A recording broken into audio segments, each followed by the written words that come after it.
Ako rin anak, masayang masaya. Hindi ko nga akalain na sa edad ko ito'y kakasal pa pala ako. Natawa ito. May konting butil na pumatak sa mga mata nito. Age doesn't matter.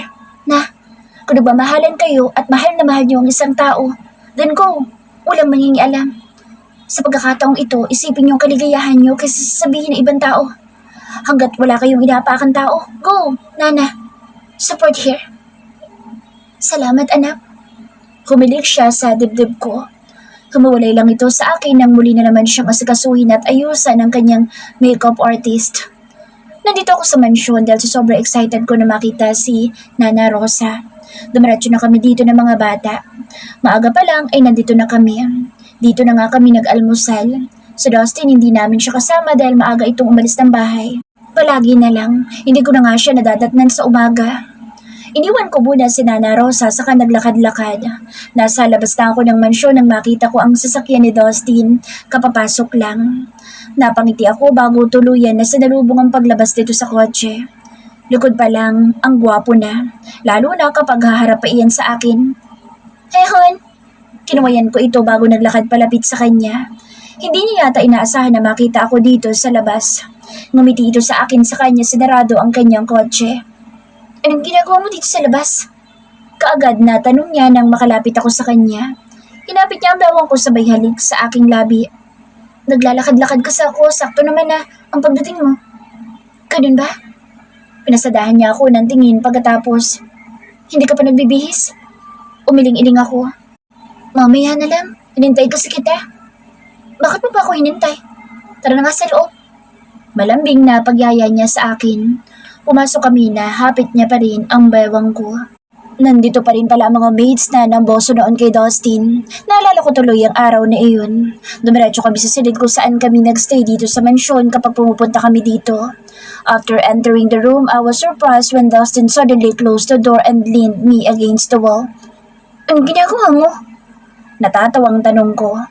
Let's make a baby first before you get rest. His looks and smile turned mischievous towards me. I giggled when he suddenly picked me up and wrapped my thighs around his waist. Hoy, malilita tayo. Mamaya-maya, alis na si Nana Rosa. Patapos na yung makeup niya. Hindi pa ako nakakabihis. Hayaan mo nang malit. Ilang araw nang maraming storbo sa atin. I'm so don't fucking miss you. Hon. Bulong nito habang patuloy akong hinahalikan. I moaned as he completely removed the robe I was wearing while kissing my neck. Tanging underwear lang nasa loob ng roba na iyon. Wala akong suot na bra. Tuluyan niya ngang nahubad ang roba at itinapon iyon sa kung saan. Muli niya akong hinalikan sa labi habang naglalakad dito palapit sa kama. Hindi pa rin niya ako ibinababa. Hanggang sa marating niya ang kama at doon ako inihagis. Umalingaw-ngaw ang mga tawa ko sa buong silid. Nasa kainitan na naman kami natagpo nang pareho kami natigilan na may mga katok kaming narinig. Bakit ba palagi na lang may storbo? Hindi tumigil si Dustin pero nang marinig ang sunod-sunod na mga katok na tila ayaw tumigil, ay napatayo ito at kita ko ang kunot na kunot nitong noo. Natawa ko sandali nang makitang nakabusangot na mukha nito. Who is it? Sigaw ni Dustin. Tinatanong ko sinong nasa labas ng pintuan. Senyorito Dustin, hinahanap na po kayo nila Danica at Daniel. Si Mang Rosa po ay nakaalis na. Sagot ng isa siguro sa may dito sa mansyon. Shit! Napamura si Dustin. Okay, pakisabi sa dalawang bata hintayin kami sa ibaba. May ginagawa lang kami ng asawa ko. Sagot ni Dustin. Kaagad naman ako munot ang noo ko. Sige po, senyorito. Nang mapagtanto kong wala na iyon sa pintuan ay nagsalita kaagad ako at sinamaan ng tingin si Dustin. Baka kung ano isipin nun. Binato ko pa siya nang nadampot ko ngunit pati ko pala iyon. Nasalo din naman niya sa kainamoy pa. Fresh? Komento niya pagkatapos niyang amuyin ito. Baliw ka talaga. Inis na tumayo ako saka bumalik sa banyo para mag-quickie body wash.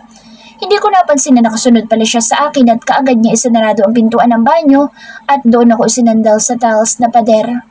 Walang paligoy-ligoy na isinabit niyang aking isang paa sa kanyang bewang. I'll make it quick, hon. Gigil na sabi niya. Alam ko nang ibig sabihin niya, yun ang ginawa niya. Pumasok agad siya sa aking gitna saka walang paligoy-ligoy na inangkin ako. Sa tapat ng shower niya ako dinala pagkatapos pareho kaming humutubad habang dinadama ang pag-agos ng tubig sa aming mga katawan. Muli niya na naman akong hinalikan. Parang ayaw niya akong tigilan. Late na kami sa wedding ni Don Felipe at ni Nanay Rosa. "Hon, late na tayo." "We're not the ones getting married so it's okay." Sagot niya na lang naman saka muli niya akong siningil ng halik. "Ang tagal niyo naman, Mommy and Daddy." Nakabusangot na sa lubong sa amin ni Danica. "Sorry, may ginawa pa kasi kami ng daddy mo. May trabaho pa na tinapos ang daddy mo." Tanging palusot ko na lang. Ang hirap magsinungalin. Pangiti-ngiti lang naman si Dustin. Ako tuloy itong nahihirapang mag-explain sa dalawa. Dapat siya itong nag-explain eh. Nauna na naglakad palabas ang dalawa at nakasunod naman kami. Happy ni Dustin ang bawang ko habang tinatahak ang kanyang sakyan. Nasa box seat ang dalawa habang ako ay nasa tabi ni Dustin sa unahan. Pagdating ng simbahan, halos kalahati na ang nadat na namin. Isinusuot na ni Don Felipe ang singsing sa daliri ni Nanay Rosa. "Bakit ang tagal niyo?" Tanong kaagad ni Drake pagkalapit namin sa kanilang pwesto. Pareho kaming hindi nakasagot. Napayo ko na lamang si Dustin, maging ako ay ganoon din ang ginawa. Pagkatapos ng kasalan sa simbahan ay dumiretso na rin kami sa reception. Pagpasok namin sa wedding venue ay isa-isa namin binati ang bagong kasal. Ibigay din namin ang aming regalo. "Congratulations, Don Felipe, and to your wife." Napalingon ako sa boses ng isang babae sa aming likuran. Napatitig ako rito nang makitang maganda at sexy ito, lalo na sa suot nitong hapit na hapit sa katawan nito. Hindi ko tuloy maiwasan na mapababa ng tingin para tingnan ang sarili ko. Ang ganda niya. Naibaling nito ang paningin sa amin ni Dustin, saka ngumiti kaya nginitian ko na lang din ito, kahit hindi ko naman ito kilala at ngayon ko lang din nakita. Wala siya sa simbahan kanina. Kaano-ano kaya siya, nila Dustin? "Thank you, Grace." Sagot ni Don Felipe. Muli kong tinignan ng babae. "Grace? Grace ang pangalan niya? Ibig ba sabihin nito siya yung Grace na sinundo ni Dustin?" "You're welcome." Ngiti-ngiti na sagot nito sa muling bumaling sa kinaroroonan namin ni Dustin. "Hey Dustin, aren't you going to introduce me to your wife?" Lumapit ito sa pwesto namin kaya nagpalipat-lipat ang aking paningin sa kanilang dalawa ni Dustin. Tumikim ang asawa ko. "Hon, I'll just introduce you to Grace. Siya yung sinundo ko sa US." Muling tumikim si Dustin. Nganitaan ko ang babae. "Grace, she's my wife. Irish." Pakilala din ang asawa ko sa akin. "Hi." Bati ko. "Talaga palang maganda ka. Kaya pala nagustuhan ka ni Dustin. Hanggang ngayon di pa rin talaga nagbabago ang taste mo sa mga babae, di. Mahilig ka pala talaga sa magaganda. O hindi naman nakapagtataka kasi magaganda yung mga ex mo." Nakangiting sabi nito. Tila may kung anong meaning iyon sa akin. "Mga ex? Marami palang naging ex itong asawa ko." Salamat." Tanging sagot ko na lang dito habang nakangiti pero ang totoo inis na ako dito sa katabi ko. "Next time, mag-bonding naman tayo. Do you know already? Dustin is my only close friend. You know, Dustin, he's my childhood friend so I miss those times too." Kwento nito sa akin. Muli kong tinignan si Dustin. Nakayuko na ito ngayon. Bakit wala siyang sinabing childhood friend niya ang babaeng ito? Ang tanging sinabi niya lang sa akin, nakita niya lang ito sa picture kaya nasabi niyang maganda ito. Sinamaan ko ng tingin sa Dustin nang tumingala ito at tumingin sa akin. "Magpaliwanag ka sa akin mamaya." Inis na bulong ko sa kanya. Bakit hindi niya man lang sinabi sa akin na childhood friend niya pala ang babaeng ito? "Explain." Mahinahon ngunit galit na tanong ko sa asawa kong sinungalin. Kauwi lang namin at kahit pagod na pagod ako ay hindi ko magawang pagbukasin ang kasalanan niya sa akin. I want him to explain. Bakit pa niya kailangan magsinungalin sa akin? I'm waiting for his answers. Pinahatid ko na si Daniel sa kwarto at si Danica rin naman ay umakyat na, kaya kaming dalawa na lang ni Dustin ang naiwan sa lobby. Ang tagal pa niyang sumagot, tila nag-iisip pa. "Dustin, right? Now explain. Bakit kailangan mo magsinungaling sa akin? Nagsinungaling ka na magkakilala na kayo noon pa? Sabi mo nakita mo lang siya sa picture kaya mo nasabi maganda siya tapos ngayon, malalaman ko." Okay, hon. Just relax, okay?" Pinakalma niya ako. "Nagsinungaling ako dahil ayaw mo na ayoko na magselos ka." Natigilan ako at sarkastik ang natawa. Ikaw mismo ang gumawa ng dahilan para magselos ako. Ngayon nagsinungaling ka na. Sa tingin mo ba, madali na lang sa akin na paniwalaan ka? Ano pa? Ano pang meron sa inyong dalawa? Childhood friend ko lang si Grace, that's all. Paliwanag niya. Natigilan ako at tinitigan siya sa kanyang mga mata. Walang salitang tinalikuran ko ito at tinahak ang hagdanan para umakyat na sa itaas at tahakin ang silid namin. Nakasunod naman siya sa akin. Irish, hon, huwag mo na akong pag-isipan ng masama, okay? Yun lang talaga, wala nang iba. Shut up, di. Kunin mo mga gamit mo sa kwarto, pagkatapos ay lumabas ka na. Bahala ka na kung saan ka pupunta. Dahil sa inis ko yung pinalalayas ko na siya. What? You can't do this to me, hon? Yes, I can. Hinarap ko siya ng buo at confident bago tuluyang tinalikuran na naman. Nasa pintuan na kami ng kwarto namin at binuksan ko ito. Sumunod siya sa pagpasok ngunit tumigil naman. Hinarap ko ulit ito at sinamaan ng tingin. Kunin mo na mga gamit mo ngayon na. Turo ko sa closet. No, I won't do that. Matulog na tayo. Hinawakan niya ang kamay ko kaya kaagad kong minaksi. Don't touch me. Kung ayaw mong gawin ang utos ko, ako na lang ang aalis. Kami ng mga anak mo. Tinalikuran ko ito at nagtungo sa closet para ayusin ang mga gamit ko ngunit kaagad din naman siyang sumunod sa akin. Okay, hon. Ako nang aalis. Pinigilan niya ako saka siya gumalaw para ayusin ang kanyang mga gamit. Pinagmasdan ko ito habang inilalagay sa maleta ang mga damit niya. Pagkatapos niyang ayusin ang mga ito ay unti-unti itong naglakad palabas. Huwag ka na magpapakita sa akin, di. Inis na bilin ko sa kanya bago niya tuluyang narating ang pintuan ng kwarto. Muli siya lumingon sa akin. Palilipasin ko lang ang galit mo, hon. I love you. Sagot naman niya. Napapikit ako at sinundan siya para isarado ang pintuan. Napasandal ako sa may pintuan pagkatapos ay unti-unting pinadulas ang likuran ko para umupo sa sahig. Kinaumagahan, nakasalubong ko si Manang Lila na may daladalang coffee. Manang, para po kanino yan? Napahinto ito. Kay Senyorito Dasin po, ma'am. Hindi po yata natulog. Parang puyat ang mga mata at parang inabala din yung sarili sa pagtatrabaho sa library. Hindi pala siya umalis. Nasa library lang pala siya buong gabi. Nang sulyapan ko ang aking reloy, 8:00 na ng umaga. Mukhang hindi yata papasok ang sinungalin. Hahayaan ko na nga lang siya doon. Hanggang sa magtanghali ay mukhang wala siyang balak na lumabas at kumain pero hinayaan ko pa rin. Nasa loob ako ng kwarto nang may kumatok sa pintuan. Sino yan? Hon, napabuntong hininga kaagad ako nang marinig ang boss ni Dustin. Ano? Anong kailangan mo? Hindi ba't sabi ko sa'yo ayaw mo na kitang makita? Please let me in. Let's talk, please. Ayoko. Palipasin mo muna mga araw, di. Hindi pa kita napapatawad sa pagsasinungalin mo. Kaya kung may tinatago ka pa na kasinungalingan sa akin, sabihin mo na. Hindi ko na siya narinig pa na nagsalita sa labas. Dustin's POV. Pagpasok ko ng building, kaagad ko sinabihan ng mga guards and staff na huwag nilang papapasukin sa Grace kahit na anong pamimilit nito. Alam kong hindi titigil sa pagpunta dito si Grace.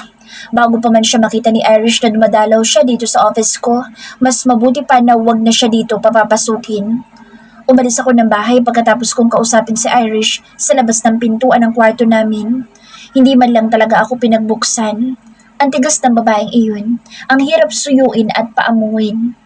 Inabala ko na lang ang sarili ko sa office. Hindi kasi ako mapakali sa bahay. Gusto ko makita si Irish pero iniiwasan ako. Ayaw niya din akong pagbuksan ng pintuan.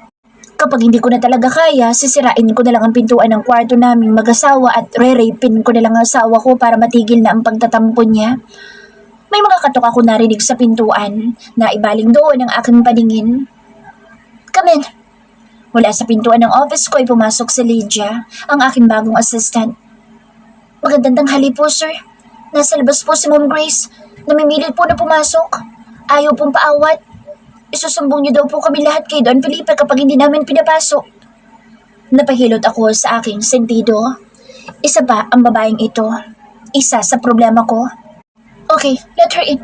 Kakausapin ko para hindi na siya mamilit pa. Okay po, sir. Tumalikod na ito at tinahak ang pintuan. Ilang minuto ay pumasok si Grace. Dustin, Anong pakulo ba iyon? Bakit ayaw nila kong papasukin? Naiinis na sumbong nito sa akin. Inutusan ko sila na huwag kang papasukin. Ngayon, sabihin mo kaagad sa akin ang kailangan mo, Grace. Inis na tanong ko dito. I'm here lang naman dahil pinagluto kita ng paborito mong ulam. Umupo ka agad dito sa upuan na nasa aking harapan. Naamoy ko ang bango ng ulam na dala niya. Dadalan kita ng lunch. Busog ako, Grace. Walang gana na sabi ko. Sayang naman to kapag hindi mo kinain. Favorite mo kaya to? Binuksan niya na ang box ngunit pinigilan ko. I'm not going to eat that, Grace. Luto lang ng asawa kong kakainin ko. Kahit hindi mo na ako ipagluto niyan dahil sa asawa ko palang busog na ako. Ouch! Hindi mo ba maintindihan na sinabi ko, Grace? Huwag ka nang pumunta dito at huwag ka na rin na magmukhang pokpok na pinagpipilitan na sarili sa taong may asawa na. Anong masama sa ginagawa ko, di? Ako na nga ito nagmamagandang loob sa iyo na dalawin at pagluto ko ng favorite mong ulam. Ako pang naging masama. Wala naman ako ibang intensyon. Huwag ka na magmaang-maangan pa, Grace. Alam naman natin pareho kung bakit mo ginagawa yan. Hindi ako yung lalaking iniisip mo na papatulan pa rin kita kahit may asawa na. Humanap ka na lang ng iba, Grace. Yung single at kaya ka ipagbalakas sa buong mundo. Alam mo na pala. Pero ikaw ang gusto ko, di. Hinawakan niya ang kamay ko na nagpainis pa sa akin. Kaagad kong winakli ang kamay niya. Get out! Tumayo ako tinuro ang pintuan ng office. What? Bakit ako lalabas? I don't need you here. Now, get out! Ayoko. Dito lang ako. Huwag mo ako subukan, Grace. Alam kong hindi mo magagawang kalad kanina kong palabas. Kilala kita. Childhood friend kita kaya alam na alam ko ugali mo. Yup. Hindi ko nga magagawa, Grace. Pero noon yun. Hindi na ngayon. Nilapitan ko ito sa hinawakan sa kanyang braso. Hinila ko itong palabas. Ouch, di! Ano ba? Nasasaktan ako! Paninigaw nito. Nag-iinarte lang ang babaeng ito. Sana'y hindi ko na lang sinundo pa ito. Sana'y wala akong problema ngayon. Huwag mo akong subukan, di. Sasabihin ko sa asawa mo kung ano nangyari sa hotel. Hindi mo naman siguro gusto na sabihin ko yun sa kanya. Natigilan ako at mas lalo siyang sinamaan ng tingin. Anong susumbong mo? Walang nangyari sa atin. Inis, naani ko sa kanya. Wala ba? You kissed me. And you even touched and licked my boobs. Malanding sabi nito. Mas lalo akong nainis. Hinila ko pa siya lalo hanggang sa makalabas. Napatingin ang mga employee ko sa amin. Nakalimot lang ako sandali pero walang nangyari. Yun yung time na pauwi na kami sa Pinas. Alam mo hanggang doon lang yun, Grace. Hindi yun natuloy kaya huwag mo akong tatakutin. Huwag mo na ulit babanggitin na nangyari na yun. Inis na ani ko sa kanya. Madali naman akong kausap. But in one condition. What is it? Huwag mo akong iiwasan. Hinaplos nitong aking muka. Kaagad kong tinampal ang kamay niya. Tumawa lang ito, saka siya na ang kusang bumitaw sa akin. Goodbye, di. See you in my dreams. Malanding paalam nito sa akin habang nakangiti ng nakakaakit. Shit! Napamura ako ng malutong. Hindi pwedeng malaman ni Irish iyon. Ilang araw ang lumipas, hindi pa rin kami okay ni Irish kaya inaaliw ko na lang ang sarili ko sa office. Wedding anniversary namin ngayon pero hindi kami okay. Sana lang tumalab yung mga flowers na pinadala ko sa kanya at mapatawad niya na ako. Napalingon ako sa telepono na mag-ring ito. I pick it up and answered ako. Yes, hello? Walang gana na sagot ko. Alam ko namang about Dustin. Nabuhayin ako ng marinig ang boses ng asawa ko. Irish? Sobra excited na hinihintay ko ang kasunod na sasabihin niya. Umuwi ka na. Hindi na ako galit. Ang laki ng ngiti na gumuhit sa aking labi. Talaga? Hindi ito nagsalita sa kabilang linya. Irish? Oo nga. Gusto mo bawiin ko na lang?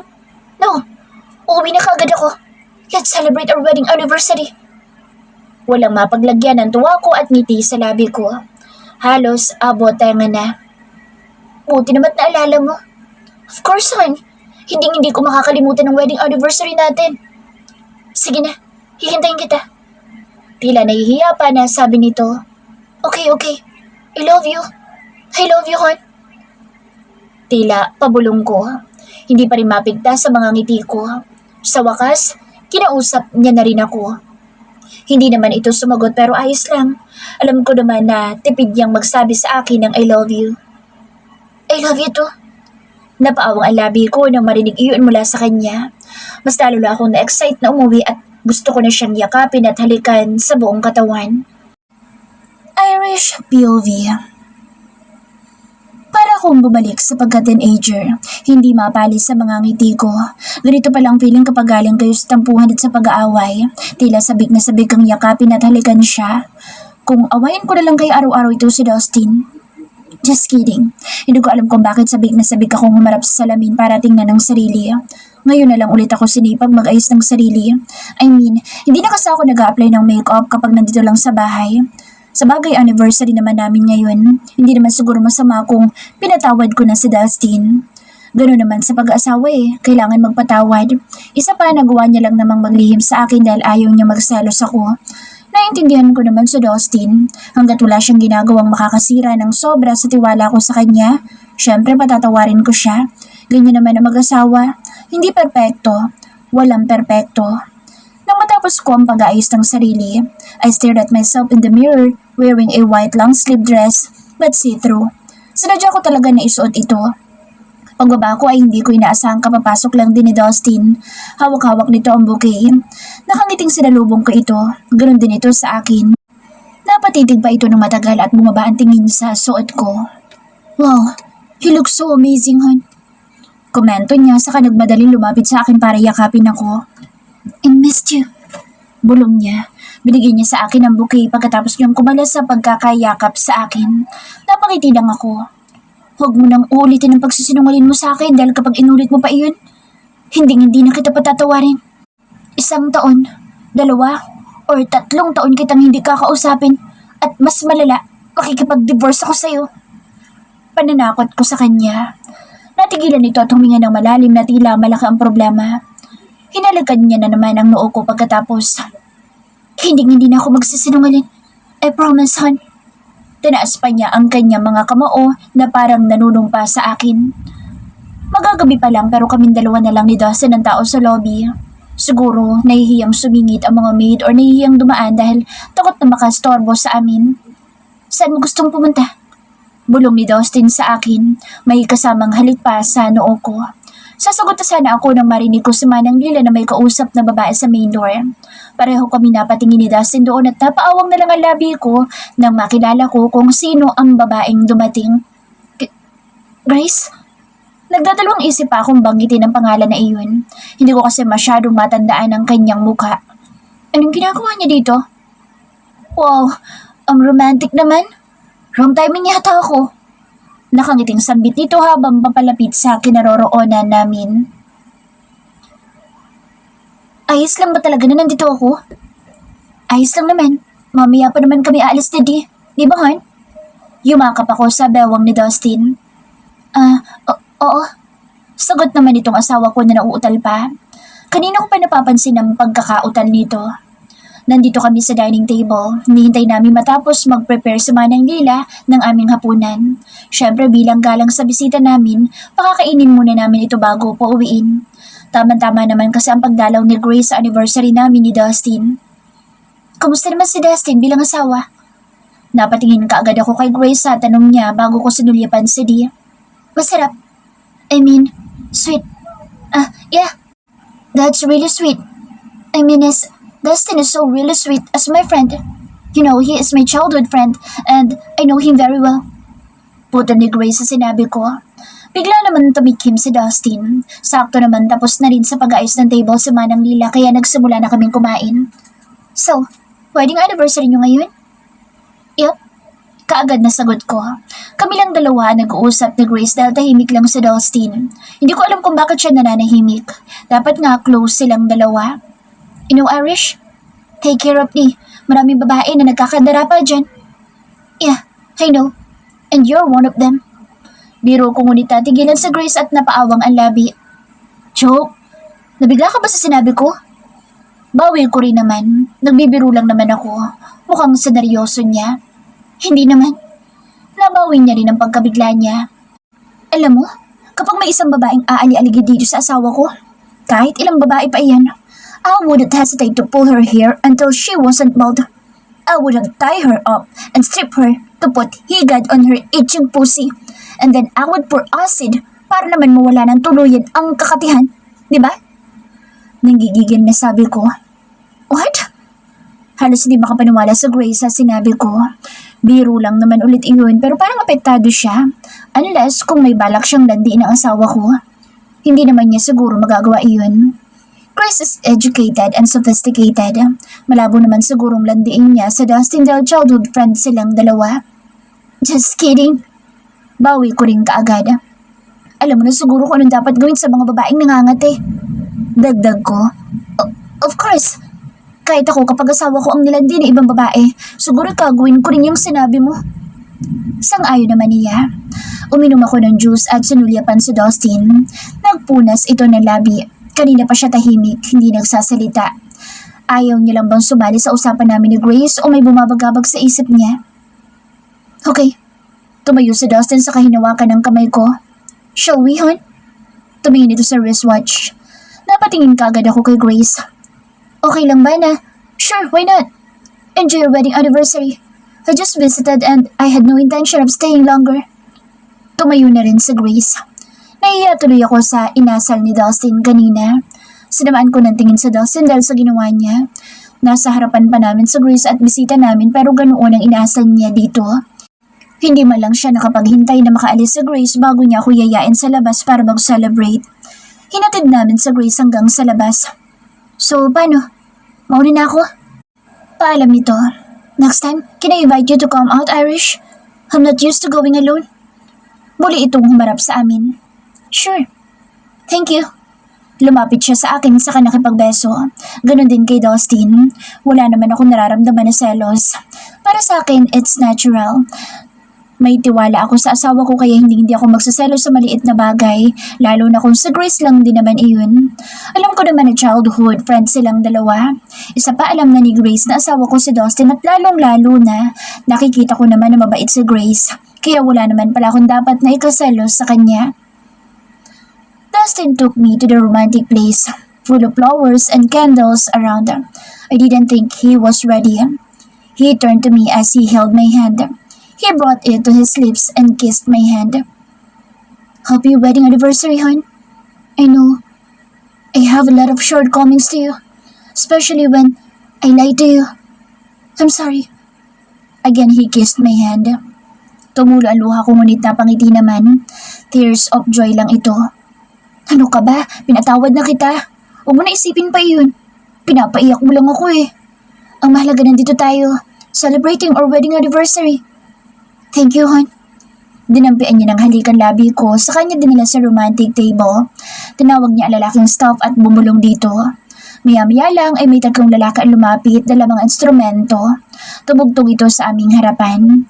Napangiti na naman ako nang tumayo si Dustin at lumapit sa akin. Inalok niya sa akin ang kamay niya. Napailing ako habang nakangiti. Naay? Nakangiting tinanggap ko ang kamay niya. Napakagatlabi kaagad ako nang maramdaman ang kamay niya na nasa aking bawang. Siya na rin ang naglagay ng kamay ko sa kanyang balikat. Mas lalo pa niyang inilapit ang aming mga katawan. Narinig ko ang kanyang pagbuntong hininga habang nakatitig sa akin. Bakit? Bakit parang may problema ka? Tanong ko sa kanya habang dahan-dahan kaming sumasayaw ng romantic song. May sasabihin ako, Irish. Nagdadalawang isip pa na sabi nito sa akin. Ano yun? Bakit ba kinakabahan ako sa gusto niyang sabihin sa akin? Yumuko siya sa kabuling bumuntong hininga. Never mind. Huwag mo na isipin na sinabi ko. Hindi niya itinuloy. Pinapakaba mo ko. Hinampas ko ang kanyang dibdib. Ano nga yun? Sabihin mo na. Bumagdamag mo na naman akong pag-iisipin. Inis na sabi ko sa kanya. Hinuli niya ang kamay ko saka ko muling napansin ang kanyang pagbuntong hininga. May problema ba? Tanong kong muli sa kanya. Wala. Kung wala, bakit hindi mo sabihin ang gusto mong sabihin? Alam kong meron. Hindi ka naman magkakaganyan kung wala. Mukhang masisira ang moment namin dahil hindi ako mapakali hanggat hindi niya sinasabi. Ilang ulit na ba siyang napabuntong hininga? Naramdaman ko ang pagpisil niya sa bawang ko. Gusto ko lang sabihin sa'yo na mahal kita. Yan lang. Nakangiti niya nang sabi sa akin, bakit pinapakaba mo ako? Huwag mo na isipin yung sinabi ko. Nakangiti na siya ngayon kaya medyo nakahinga na ako ng maluwag. Natapos ang romantic song kaya lumapit na rin kami sa aming table. Inalalayan niya rin ako kahit sa pag-upo. Hinaplos niya ang kamay ko. Han? Sagot ko. Bakit hindi na lang kaya natin ipasyal sila Danica sa ibang bansa? Vacation. I mean, doon na muna tayo ng isang buwan. Rekomenda niya.